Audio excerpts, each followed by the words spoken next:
What's up, guys? We are back with a full slate of MLB action here on Friday, June 28th. Thursday was a roller coaster of a short slate, guys. We got things off to a rough start there with the Phillies -1.5. Their bullpen really let them down in that game. They were in a pretty good position, but man, just the wheels came off late there, and they ended up losing to a much worse team. Bounced back easily there with the Royals -1.5. They came through very comfortably. They looked great in that game. Seems like they might be back on track, but then, guys, we had the Cardinals -130, and Michaelis was absolutely terrible in that game. The Cardinals got destroyed. So, yeah, a loss there for sure. Followed that up with a win there on the Cleveland-Kansas City Royals under 9. There were only 3 total runs scored in that game, so under 9 was good as gold. That one was a very easy win, but guys, the day did not end on a positive note. We had the Tigers -166, which felt a little bit tough betting on a team like the Tigers to come through with a win there, but yeah, Daniel Davis had an insanely good start, and Flaherty looked not so good out there, so ended up taking the loss in that one to finish the day 2-3. Not exactly what we were looking like, so let's get back into the action here with a full Friday slate. Before we get into the games, do me a big favor and hit that like button. It's a great way to show some support for the channel and all the work we put in here every single day.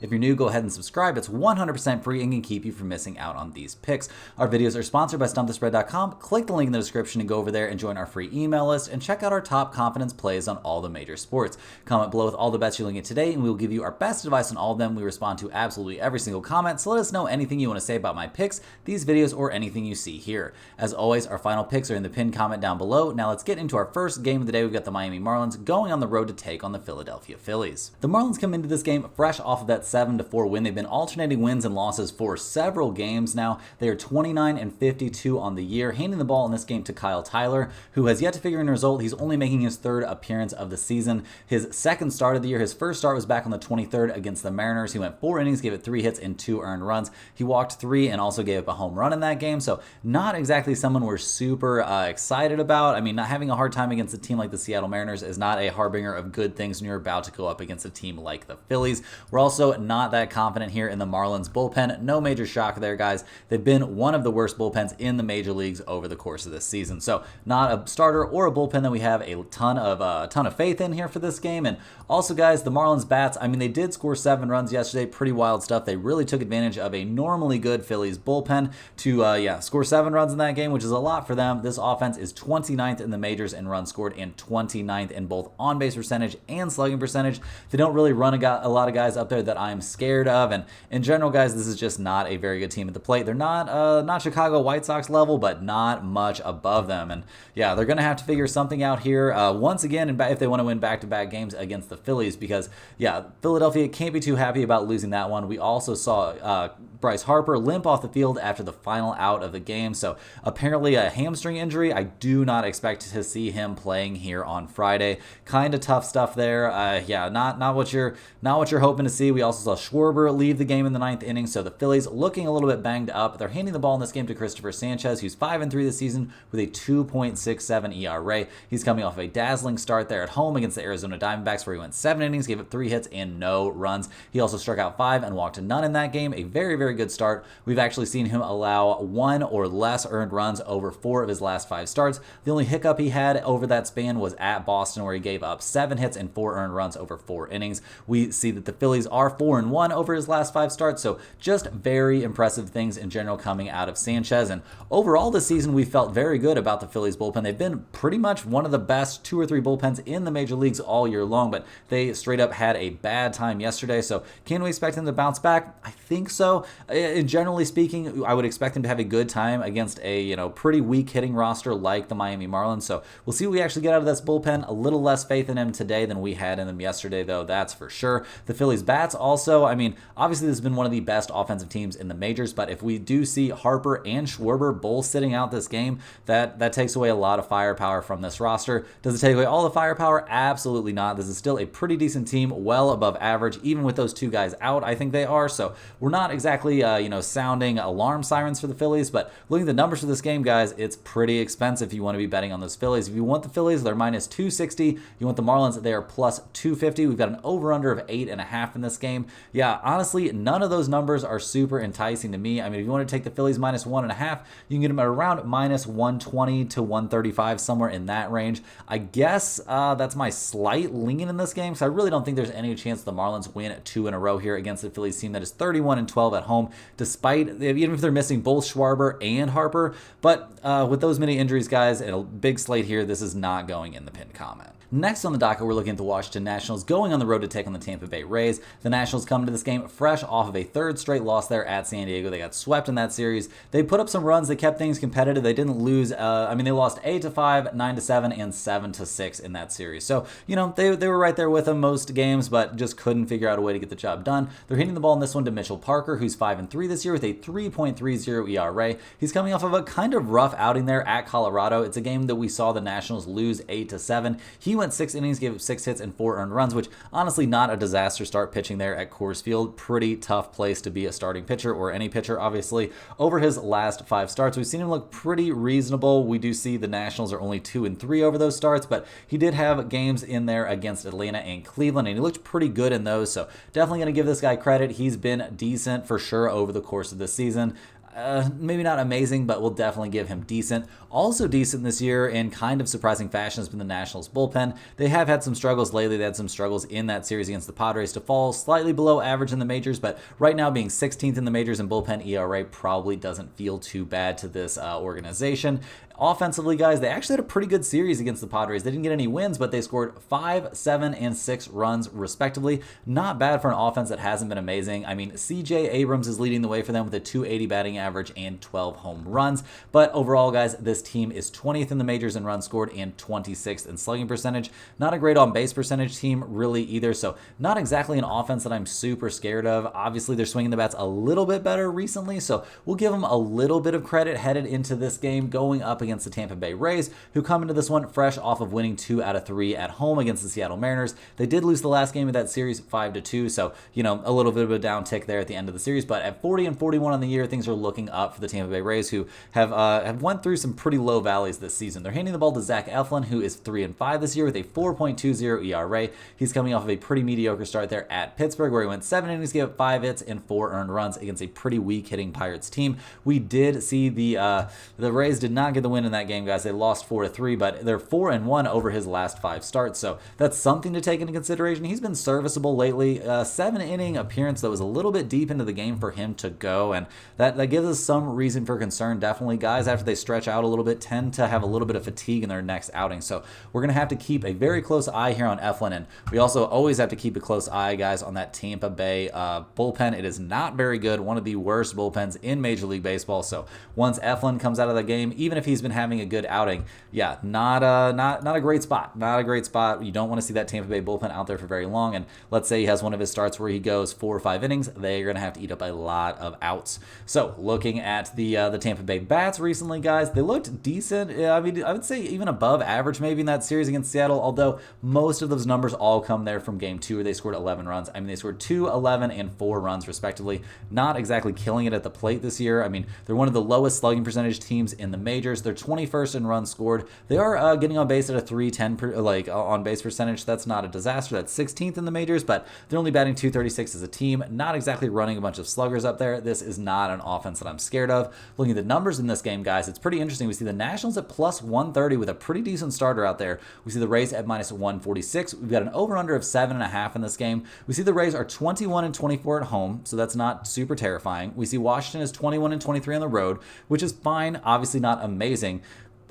Over-under, we have mixed trends, and it's 7.5. I don't really have a take here on the over-under, but guys, I do like the Washington Nationals plus 130 a decent amount in this game. I know the Rays are a little bit better at home, but I like the way the Nationals are playing right now, despite the fact they're coming off of 3 straight losses. So give me the Nationals plus 130 in this game. This has a chance to end up in the pinned comment there with Mitchell Parker on the mound. Moving right along here, guys, we're looking at the Texas Rangers going on the road to take on the Baltimore Orioles. We see the Rangers coming to this game fresh off of a 4th straight loss. They just got blown out in game 1 of this series, 11-2, so can't feel great about that. They're 37-44 on the year. Probably not super pumped about that. They are handing the ball to Max Scherzer in this game. He's 1-0 this season with a 0.00 ERA after dominated the Kansas City Royals in his first start, his season debut on the 23rd. He went 5 innings, gave up 1 hit and no runs while walking none and striking out 4. So very sharp stuff there from Scherzer, albeit albeit against a Kansas City Royals team that hasn't been having the greatest time at the plate lately. So we're going to give him some credit for sure. But man, taking on the Baltimore Orioles is going to be a whole different deal for him. Obviously, he's a veteran.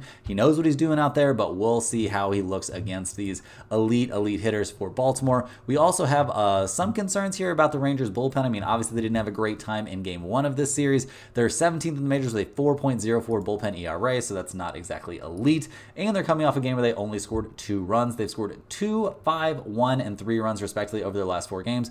All of those were losses. Not a huge shock there. They're 17th in the majors in runs scored, 22nd in the majors in slugging percentage, 19th in the majors in on-base percentage. Just not a team that we're super duper high on coming into this game offensively. I mean, yeah, they did have a game against the Brewers where they scored 5 runs, I guess, but it's not like the Brewers are the greatest pitching staff in the world. So yeah, just this offense not swinging the hottest bats going up against the Orioles, a team you're going to have to score some runs against. The Orioles won 11-2 in game 1 of this series and now won 2 games in a row. Seems like they might be back on track after that weird 5-game losing streak. They're 51-30 on the year, and they're handing the ball in this game to Albert Suarez, who is 3-2 this season with a 2.70 ERA. His terrible start during that stretch was at Houston, where he went 5 innings, gave up 10 hits and 5 earned runs. So not a very good start there. Don't get me wrong. His start before that against the Yankees also wasn't a walk in the park, but over the course of this season, he's been very serviceable. Maybe not a guy you can trust to go super deep into games. That is definitely true, but overall serviceable. And if he has to come out of the game after around 5 or 5 1/3 innings, something like that,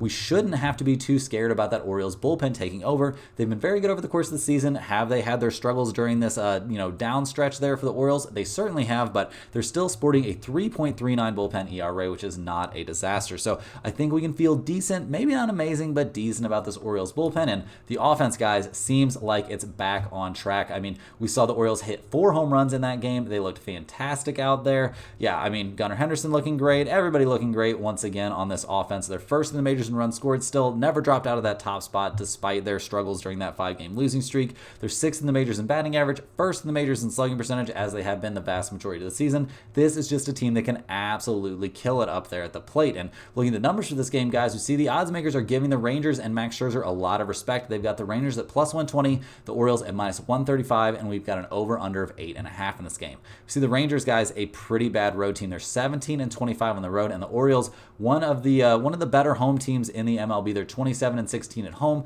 so that's all pretty impressive stuff. We see the Rangers are a pretty substantial under team. We see Baltimore is the best team in the MLB to the over, so not too interested in the over-under in this game, guys, but I am interested in the Orioles minus 135. I know Max Scherzer is going to get a lot of respect in this game. I don't necessarily know that he deserves it. My question in this one is how much are we going to get out of Suarez, and how is the Orioles bullpen going to look? Overall, guys, I think this is a pretty good spot for Baltimore. I'm not 100% sure if this is going to end up in the pin comment. This is not necessarily a slam dunk spot for me with Suarez out there on the mound, but this is definitely getting some consideration with the Orioles minus 135 to end up in the pinned comment. Next on the docket, guys, we got the New York Yankees going on the road to take on the Toronto Blue Jays. The Yankees are slumping hard right now, guys. They've lost their last 4 in a row. They lost game 1 of this series, 9-2. They're very, very banged up out there. Not looking great, guys. I mean, we do see Aaron Judge continuing to hit the ball right now, but having Stanton out is clearly a big deal for this offense. Rizzo's been out for quite a while. We don't know when he's going to be back. It could be quite some time still. And yeah, overall, guys, this team definitely dealing with some injuries. That's definitely for sure been a part of this losing streak that they're on, but also they've had some bad luck and some inconsistent play, and things just aren't looking the same. They're handing the ball in this one to Marcus Stroman, who's 7-3 this year with a 3.15 ERA. He's coming off a decent, maybe not elite start, but definitely a decent start there against the Atlanta Braves. He went 6 2/3 innings, gave up 3 hits and 3 earned runs while striking out 6. Not a bad start for him, honestly. I mean, yeah, a couple mistakes there definitely led to him giving up some runs. Those home runs are tough to overcome, but the Yankees did overcome them. They ended up winning that game 8-3, and they are 4-1 over his last 5 starts. Obviously, this is not the same Yankees team that he was pitching for like back on the 6th of this month or whatever, but you know, that's some good signs there for Stroman. Obviously, we do have our concerns about the Yankees bullpen right now. They're down to 4th in the majors with a 3.39 bullpen ERA, and not trending in a positive direction at all, guys. It's been a rough go of it here for the Yankees pitching staff in general, so we don't really know what to expect out of them in this game. It's been tough. I do think we'll see a good start there from Stroman, though. I think you can pretty much take that to the bank, in my opinion. Looking at the Yankees bats, though, right now, guys, we just went over those injuries, so they're a bit banged up. They're leaning pretty hard on guys like Aaron Judge to get the job done. But, man, it's been tough lately. They've scored 2, 2, 7, 1, and 8 runs, respectively, over their last 5 games. Not what we are used to seeing from this Yankees team. It's been rough going out there, and it would seem like they have the team to turn it around against being the Toronto Blue Jays. But, man, it didn't look like that in Game 1. The Blue Jays come into this game 37-43 on the year. They've won 2 in a row now. They're handing the ball to Yusei Kikuchi, who's 4-7 this season with a 4.00 ERA, so not super encouraging stuff. We do see the Blue Jays are only 2-3 over his last 5 starts. The wins in those starts were against Milwaukee and Baltimore, though, so that's pretty solid. His last 2 starts have not looked good, though. He got knocked around by Boston pretty aggressively, and then at Cleveland, he only lasted 2 innings, giving up 8 hits and 4 earned runs. So Kikuchi not exactly looking amazing. He faced the Yankees twice in the very, very early goings this season and looked good, but yeah, I'm not going to be taking starts from April into account right now. We are well past all of that. The Toronto bullpen is definitely a concern, guys. I mean, they've been one of the worst bullpens in the majors this season, so do we expect them to be able to hold down the Yankees offense? If it's the Yankees offense at full strength, I would definitely say no. The Yankees offense at like half strength, I would still say very unlikely if they can, start figuring things out. So we'll see what we actually get there. We'll also see what we get from the Blue Jays offense, which scored 9 runs. They've scored 18 runs, 9 in each of their last 2 games. So very impressive stuff. But over the course of the season, that has not been the norm, guys. I mean, they're 27th in the majors in runs scored and 22nd in the majors in batting average. Just not a very good offensive team. There is no way around that. And looking at the numbers for this game, guys, see the Yankees at -120. We see the Blue Jays at +108. We've got over-unders of 8.5 or 8 showing for this game. The Yankees are 28-17 on the road this year. Toronto is only 19-19 at home. We see mixed trends towards the over-under. Honestly, guys, I don't hate over 8 in this game. That seems like a reasonable spot, even with a banged-up Yankees offense. But in general, guys, I think this is the spot. I think we're going to see the Yankees get back on track. Give me the Yankees -120 in this game. Does this end up in the pin comment? It certainly does not. I need to see some positive stuff from the Yankees before I end up backing them in a significant way. But I do think this is a reasonable spot for them to figure out a way to get things back on track here against a pretty mediocre starter and a pretty bad bullpen. Moving right along here, guys, we've got the Houston Astros going on the road to take on the New York Mets. The Astros come into this game. They're one of the hotter teams in baseball, guys. They've won 7 in a row. They're up to 40-40 on the season, so back to 500. They're only 4.5 games behind the Seattle Mariners there in the AL West. They're handing the ball to Ronel Blanco, who's 8-2 this season with a 2.34 ERA. He's coming off of a very good start there against the Baltimore Orioles. Part of that slump they sent the Orioles on there. He went 7 innings, gave up 4 hits, and only a single earned run. He's went 7, 7, and 6 innings, respectively, over his last 3 starts, and he's only given up a total of 2 runs over those starts.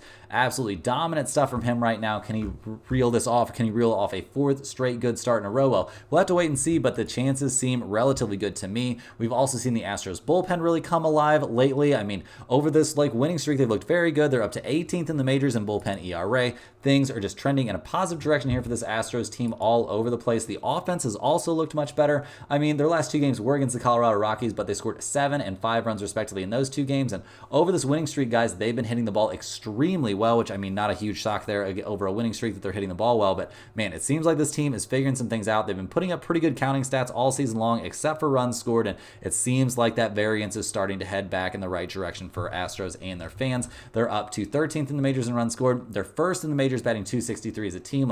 This is a squad that can definitely put up some runs, no doubt about it. They're taking on a New York Mets team who's also been one of the better teams in baseball recently. They just won both games of their 2-game series against the Yankees, winning 12-2 and 9-7. They are up to 500 on the season as well. They're 39-39 overall. Handing the ball in this one to Jose Quintana, who's 3-5 this season with a 4.58 ERA. He's coming off a very good start there at Wrigley Field against the Cubs, where he went 6 1/3 innings, gave up 4 hits and no earned runs. He did give up a run, but it was unearned. And yeah, he's looked very good over his last couple of starts, but I mean, dominating the Cubs and then having a good outing against the San Diego Padres, I'm not exactly going to freak out about that. We do see the Mets are 3-0 over his last 3 starts, so we'll give him some credit, but one of those starts was a pretty weak performance there against the Phillies, where he went 3 2/3 innings, gave up 6 hits and 3 earned runs. So it wasn't exactly his fault that they won that game, but the last 2 outings, he's looked solid, so we'll see how he looks against the very hot-hitting Houston Astros.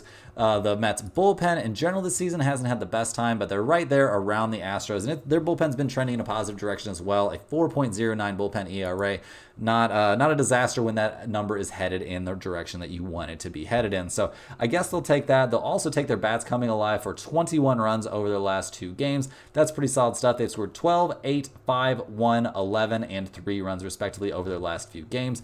We see Starling Marte hitting the ball well all season long. Pete Alonso is doing his thing up there. They're 10th in the majors in runs scored and 8th in the majors in batting average, batting 250 as a team. So this is a squad that's been hitting the ball pretty well. They're swinging some relatively hot bats, actually some very hot bats coming into this game, taking advantage of some Yankees pitchers having a very, very rough time lately. So got to give them some credit. Looking at the numbers for this game, guys, we see the Astros at -112. We see the Mets at +102 at home. We've got an over-under of 8.5 in this game. We see Houston is terrible on the road this season, guys. They're 14-21 on the road. The Mets are up to 20-22 at home. They've been a team that's had plenty of struggles at home this year, though. That is absolutely for sure.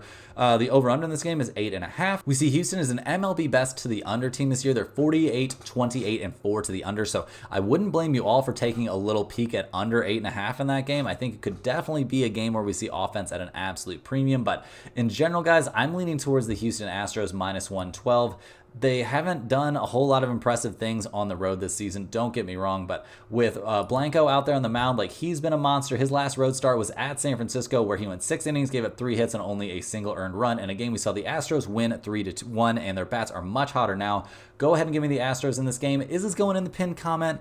It's got an outside chance. I'm a little bit worried about backing Houston on the road, though. That would be my biggest concern in this game. Moving right along, guys, we're looking at the San Diego Padres going on the road to take on the Boston Red Sox. We see the Padres come into this game fresh off of a 3-game sweep there of the Nationals. They've actually managed to win 7 of their last 8 games overall to get themselves to 44-41 on the season. They're still 8.5 games back at the Dodgers there in the NL West, so not exactly where they wanted to be in the NL West race, but things are headed in a positive direction for the Padres right now, no doubt about it. They're handing the ball to Randy Vasquez, who is 2-4 this year with a 5.10 ERA. He's coming off of one of his best starts recently, guys. I mean, he went 5 innings, gave up 5 hits and no runs against the Brewers. He struck out 3 and walked 3 in that outing. A big bounce back from getting absolutely destroyed by the Phillies. And over his last 5 starts, we do see the Padres are 3-2, but some of those wins really aren't his fault. I mean, in general, he's looked fine. He's looked serviceable, but not exactly what you would describe as a plus-level starter right now. And guys, the Padres bullpen hasn't been elite this year. They're 20th in the majors with a 4.11 bullpen ERA. And while that number is maybe trending in a positive direction, this is not a bullpen to be scared of. Once they come into the game, you can't exactly trust them to just lock things down and close out the win. So we got our concerns there. This offense, though, has been looking fine, guys. They've scored 8, 9, 7, 2, and 6 runs over their last 5 games. We see Profar looking good out there. I mean, this team, and just in general, they're 6th in the majors in runs scored. They're 2nd in the majors in batting average, batting 261 as a team. They're 5th in the majors in on-base percentage. Like, things are definitely looking very, very positive for the Padres right now. They have had their struggles for sure this season. They're going to continue to be missing Fernando Tatis, but somehow that has not slowed them down lately. So maybe we don't have to be too worried about his absence here going up against the Boston Red Sox, who come into this game fresh off of a 9-4 loss there at Toronto. Then they had a game suspended because of weather, and now they're starting off this series here pretty well rested going up against the Padres. The Red Sox are 43-37 on the year. They're handing the ball in this game to Nick Pivetta, who's 4-4 with a 4.06 ERA. He's coming off a mediocre start there at Cincinnati, where he went 4 1/3 innings, gave up 6 hits and 3 earned runs. He's given up 2 home runs in each of his last 2 games, so not exactly ideal stuff. I mean, he hasn't been disaster level bad, but also has not been great over his last few outings. However, we do see the Red Sox are 4-0 over his last 4 starts and 4-1 over his last 5. So, they're finding a way with him out there on the mound, no doubt about it. And a lot of their recent success has to go at the feet of their bullpen, which is up to 6th in the majors with a 3.53 bullpen ERA. So looking positive there. A bullpen that's been trending in the right direction for, I would say, 2 or 3 weeks now. Like, things have been looking pretty good for them coming out of the pen. And this offense has been looking much better too, guys. They've scored 4, 7, 7, 4, 2, and 7 runs respectively over their last several games. And we have to note that they're rested coming into this one. They're 11th in the majors in runs scored this year, 7th in batting average, batting over 250. They're also 7th in on-base percentage, getting on base at a 322 clip. And they're a very good slugging percentage team, guys. They're slugging it at a 420 mark. So yeah, all very positive things for this offense. They're swinging the bats pretty well right now, and they're not exactly going up against an elite starter. Looking at the numbers for this game, we see the Padres are at +134. We see the Red Sox are at -155. We got an over-under of 9.5 in this game. The Padres are only 19-19 on the road, but Boston's only 19-21 at home.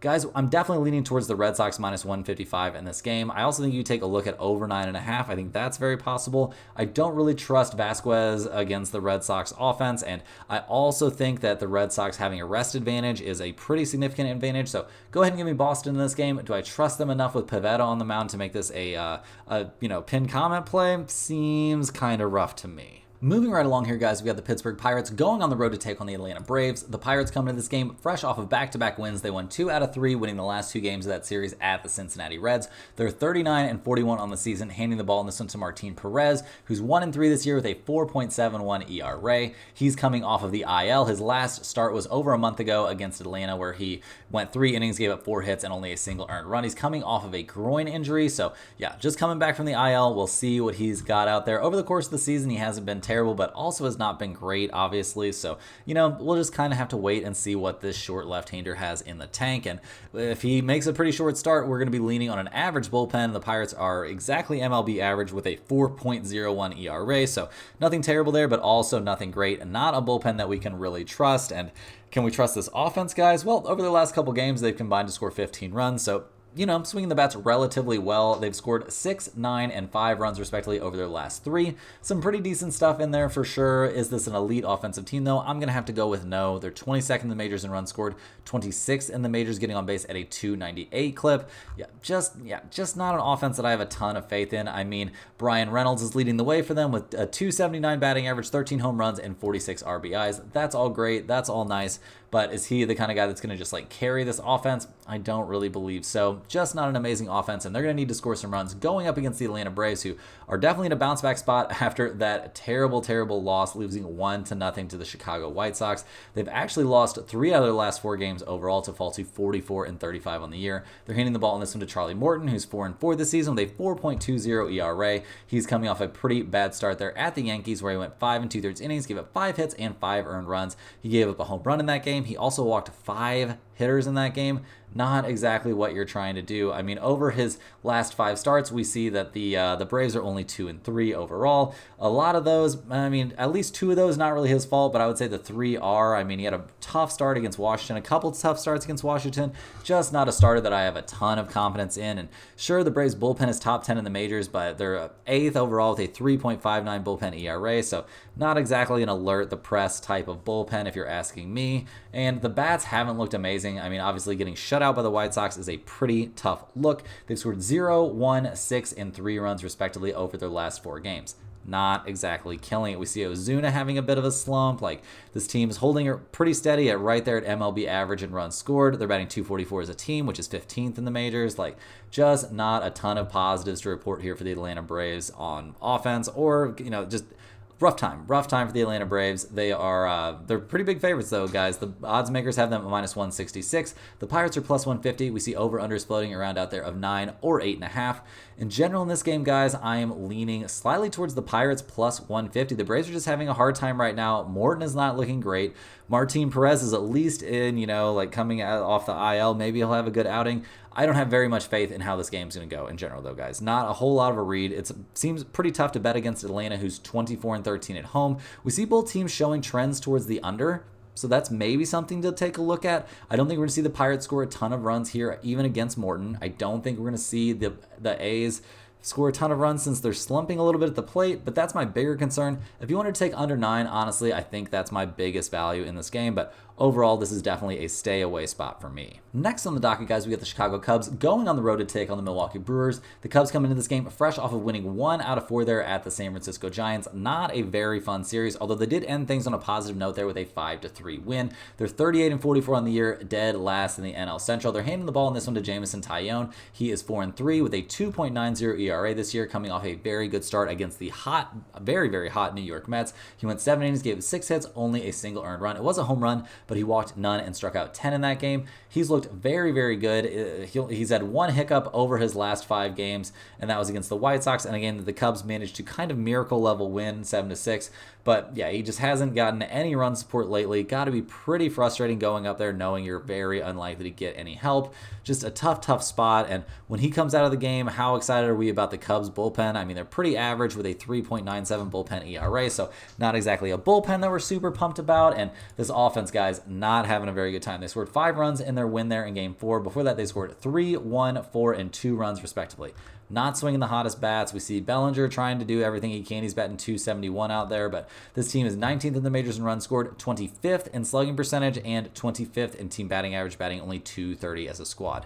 Not a team that I'm very afraid of at the plate, and they're taking on a very good offensive team in the Milwaukee Brewers, who come into this game fresh off of their 4th straight win. They just swept the Texas Rangers. They're 48-33 on the year. They've got a 6.5 game cushion there in the NL Central. They're handing the ball to Colin Ray, who's 6-2 this season with a 3.62 ERA. He's coming off of a pretty tough start there against the San Diego Padres, guys. At the Padres, he went 5 1/3 innings, gave up 6 hits and 5 earned runs. A big departure from how he had normally looked over his last 5 starts. His last time against the Cubs, he was pitching at home, which is what is happening in this one. He went 5 1/3 innings, gave up 5 hits and only a single earned run. So he looked pretty good in that one. He struck out 5 and walked 1 in that game. He did give up a home run, so that's a bit of a concern, but overall, we don't feel bad about Colin Ray out there on the mound, and we also don't feel terrible about the Milwaukee Brewers bullpen. They're top 10 in the majors, definitely a step up from the Cubs with a 3.75 bullpen ERA. Not a bullpen that we're like the highest on necessarily, but not nearly as concerned about them as we are about the Cubs. And this offense, guys, continues to churn out runs. They scored 6, 3, 6, 6,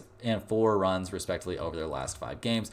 We see Contreras. He's an absolute monster, batting .292 this year. He's very, very good out there. Not a lot of complaints about him. And just in general, guys, this team is top 10 in all the major categories pretty much. I mean, they're 6th in runs scored. They're 5th in the majors, batting .255 as a team. They're getting on base at a .332 clip. This is a very, very good hitting team. And looking at the numbers, guys, I'm a little bit surprised at what they look like. We've got the Cubs at +145. We've got the Brewers -135. We've got an over-under of 8.5 or 8. Both numbers are showing out there. We see the Cubs are terrible on the road, guys. They are 16-26 on the road. The Brewers are 25-12 at home. We see mixed trends towards the over-under, and to be honest, I'm not too interested in the over-under in this game. What I am interested in is the Brewers -135. I know going up against Tyone is a little bit tough, but the last time he faced Milwaukee, it was at Milwaukee. He went 6 innings, gave up 6 hits and 3 earned runs in a game that we saw the Cubs lose 6-4. So I'm taking the Brewers in this game. Definitely going in the pinned comment. I think it's a good spot for them. Even if they struggle to score runs against Tyone, I think they'll manage to score some runs against that very mediocre Cubs bullpen. Next on the docket, guys, we got the Cleveland Guardians going on the road to take on the Kansas City Royals. The Guardians come into this game fresh off of a 2-1 win there in Game 1 of this series. We had the under in that one, so we were very happy to see very little offense, and that's exactly what we saw. The Guardians are 51-28 on the year, handing the ball to Tristan McKenzie, who's 3-4 this season with a 4.66 ERA. He's coming off of a weirdly short start there, a couple of weirdly short starts, to be honest. He did not look good there against the Seattle Mariners, a pretty weak hitting team back on the 18th. He went 2 1/3 innings, gave up 3 hits and 4 earned runs. Then he followed that up with a very bad start against the Toronto Blue Jays. Yeah, he gave up 2 home runs, 3 hits, 3 runs overall. He struck out 6 and walked 4 in only 3 innings of work. So putting a lot of pressure on that bullpen to back him up. And yeah, just not a starter that we can really trust. We do see somehow miraculously, it feels like the Guardians are 4-1 over his last 5 starts. So give him some credit there. The last time he faced the Royals, he did not have a good time, guys. He went 5 1/3 innings, gave up 9 hits and 5 earned runs. He gave up 3 home runs in a game that Cleveland somehow managed to win 8-5. So just not a lot of positive things for me to find here about Tristan McKenzie. The bullpen for the Guardians has been very good, though. Top 5 in the majors with a 3.51 bullpen ERA. So that's been very good. The bats have been a bit quiet their last couple of games, scoring 1 and 2 runs respectively. But before that, they scored 8 runs. So, you know, they're capable of outbursts for sure. I mean, obviously, Jose Ramirez is a monster, no doubt about that. This team is 5th in the majors in runs scored and 14th in the majors in team batting average. So not a ton of question marks for me about their offense. They're taking on the Kansas City Royals, who come into this game winners of 3 of their last 4. Seems like they're kind of getting back on track. The Royals hit back-to-back triples to tie up the game. That was some pretty crazy stuff. The Royals are handing the ball to Alec Marsh, who's 5-5 this season with a 4.40 ERA, coming off a pretty mediocre start there at the Rangers. I mean, he did only give up 3 earned runs, but he gave up 8 hits over 5 2/3 innings, struck out 4 and walked 2. He didn't give up a home run, which is nice. We see that the Royals are only 2-3 over his last 5 starts, but one of those wins was against the Yankees, and he threw an absolute gem out there, going 7 innings, only giving up a single hit. So do we have some positive things to say here about Alec Marsh? I guess so. Is he a starter that we're super excited about? Well, guys, I'm going to go with not exactly. I mean, he's had his moments this year for sure, but I have my concerns about him in this game. And I mean, I also have some concerns about the Royals bullpen. Obviously, they looked good yesterday. They're up to 10th in the majors with a 3.80 bullpen ERA, but nowhere near the dominant mark they've been at other points this season. Not a bullpen that I'm super excited about at this exact moment. Maybe they'll get their act together. Maybe they'll be fine, but I have my worries. I also have some worries about this offense, guys. They've scored 2, 5, 1, and 4 runs, respectively, over their last 4 games, and that's 1 game against Cleveland and 3 games against the Marlins. Not exactly swinging the hottest bats. Just not swinging the hottest bats. There's no way around it. 16th in the majors in batting average, guys. These are all numbers that are way, way down. They're up to like 5th or something like that in the majors in runs scored. They're down to 12th. They're 21st in the majors on base percentage. They were much, much higher in that category as well. Just not having an amazing time at the plate. And looking at the numbers for this game, we see the Guardians at -118. Despite having McKenzie out there on the mound, we see the Royals at +105 with Alec Marsh on the mound. We've got an over-under of 9.5 in this game. Cleveland's a pretty good road team, guys. They're 25-19 on the road. We see Kansas City is 28-15 at home. We've got mixed trends here. I mean, Cleveland's basically a 50-50 over-under team, and the Royals are 46-34-3 to the under. So if you wanted to go back to the well here with an under 9.5 in this game, I think that's okay. But with these two starters out there, I'm not super confident in that. Guys, we're going to be siding with the Kansas City Royals +105 at home. The fact they're getting plus money here is kind of crazy to me. I also like the Royals in the first 5 in this game. That makes sense to me. While we've got McKenzie out there for a chunk of that, I think they're going to find a way to put up some runs. The question is, will they be able to hold on to that for the rest of the game? Regardless, though, I like the Royals +105 over the full 9 innings. I think this is a very reasonable spot for them, and this has a very good chance to end up in the pinned comment. Rounding into the home stretch here, guys, we're looking at the Cincinnati Reds going on the road to take on the St. Louis Cardinals. The Reds come into this game fresh off of just a fantastic game 1 of this series. They won 11-4. That only moves them to 38-43 on the year, though. So, maybe not amazing there. They're handing the ball to Frankie Montas, who's 3-5 this season with a 4.48 ERA. His last time out against the Red Sox, he looked pretty good. He went 6 innings, gave up 5 hits and only 2 earned runs. That was a game that we saw Cincinnati lose 4-3. They're actually only 1-4 over his last 5 starts. Not all of that has been his fault. The last time he faced the Cardinals was back on the 29th of last month, so right around a month ago. He went 6 innings, gave it 6 hits and 3 earned runs, including a home run in a game that we saw the Reds lose 5-3 at home. So this one's going to be at Busch Stadium, where we can expect slightly better things from the Cardinals. What can we expect from the Reds bullpen in this game? I mean, their bullpen has been pretty decent recently. I mean, a 3.92 bullpen ERA has them 13th in the majors. So, we've got some positives to find about this bullpen for sure. No doubt about that. How's the offense looking? Well, they're coming off a game where they scored 11 runs. They've scored 11,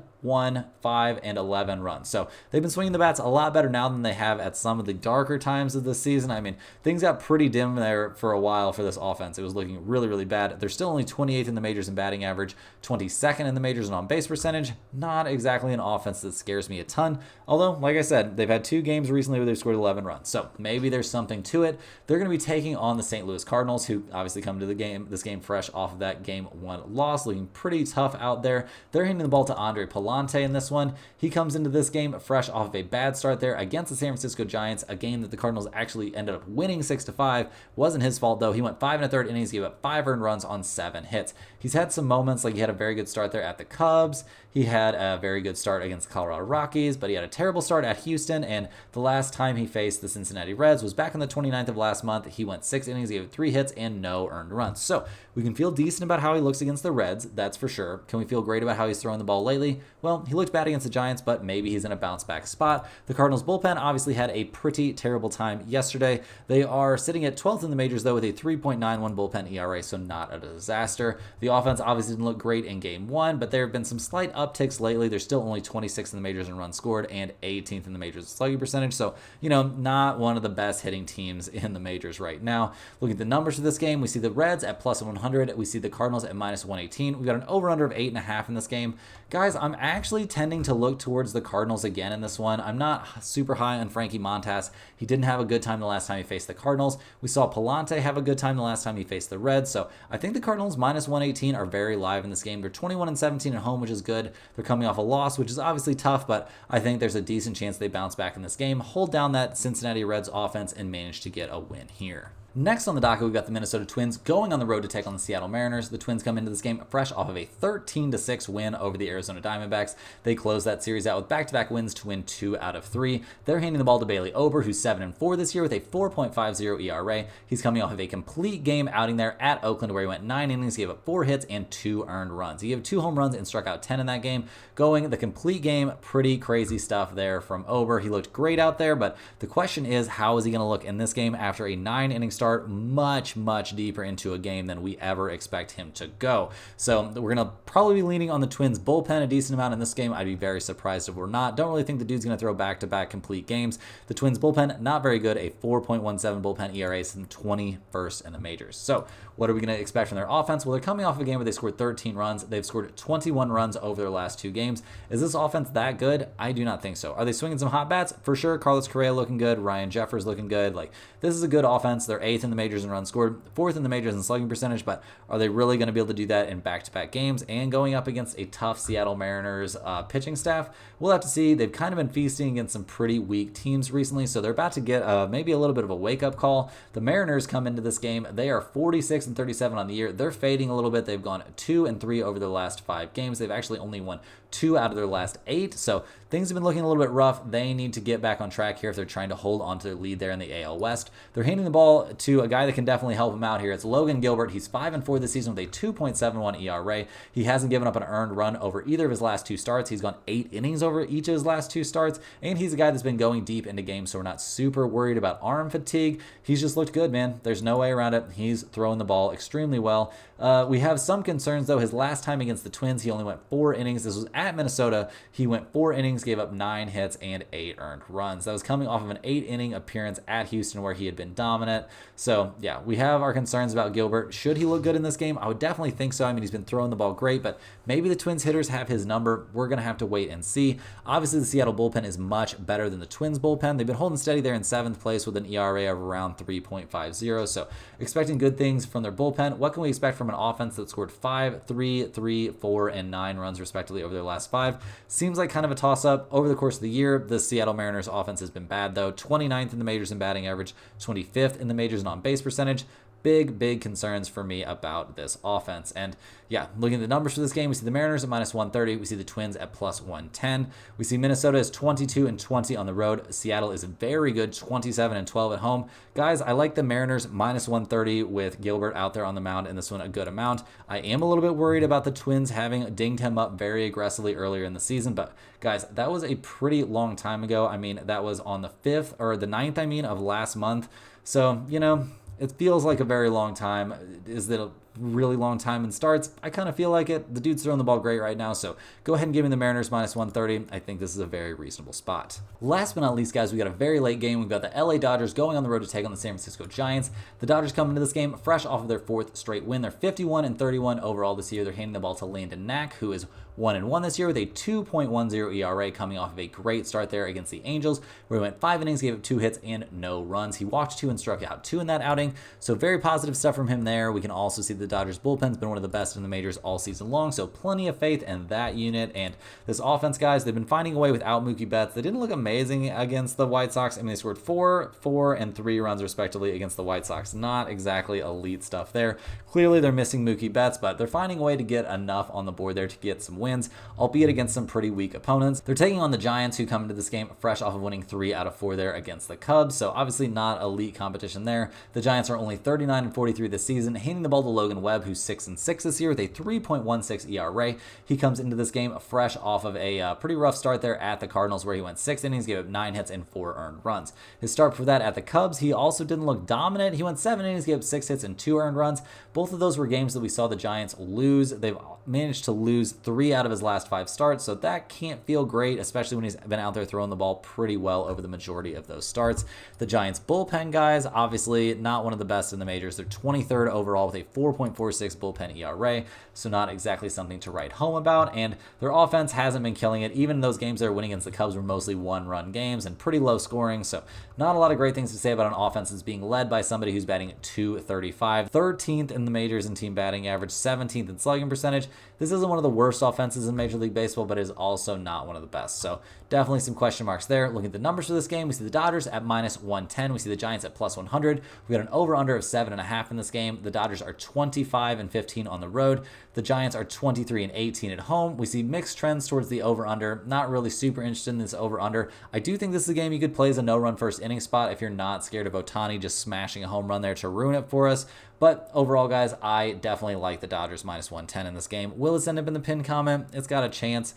I'm a little bit sketched out by the fact they weren't able to score more runs against the White Sox, so we'll see, but I do think the Dodgers are in a very reasonable spot in this game. That's all the games we have for today, guys. Hit that like button for good luck on all of your bets and subscribe to the channel if you're new. Let me know in the comments any questions you have on today's slate. Thanks for watching. You can click the link in the description to check out StumpTheSpread.com, and we'll see you guys tomorrow for more sports betting action.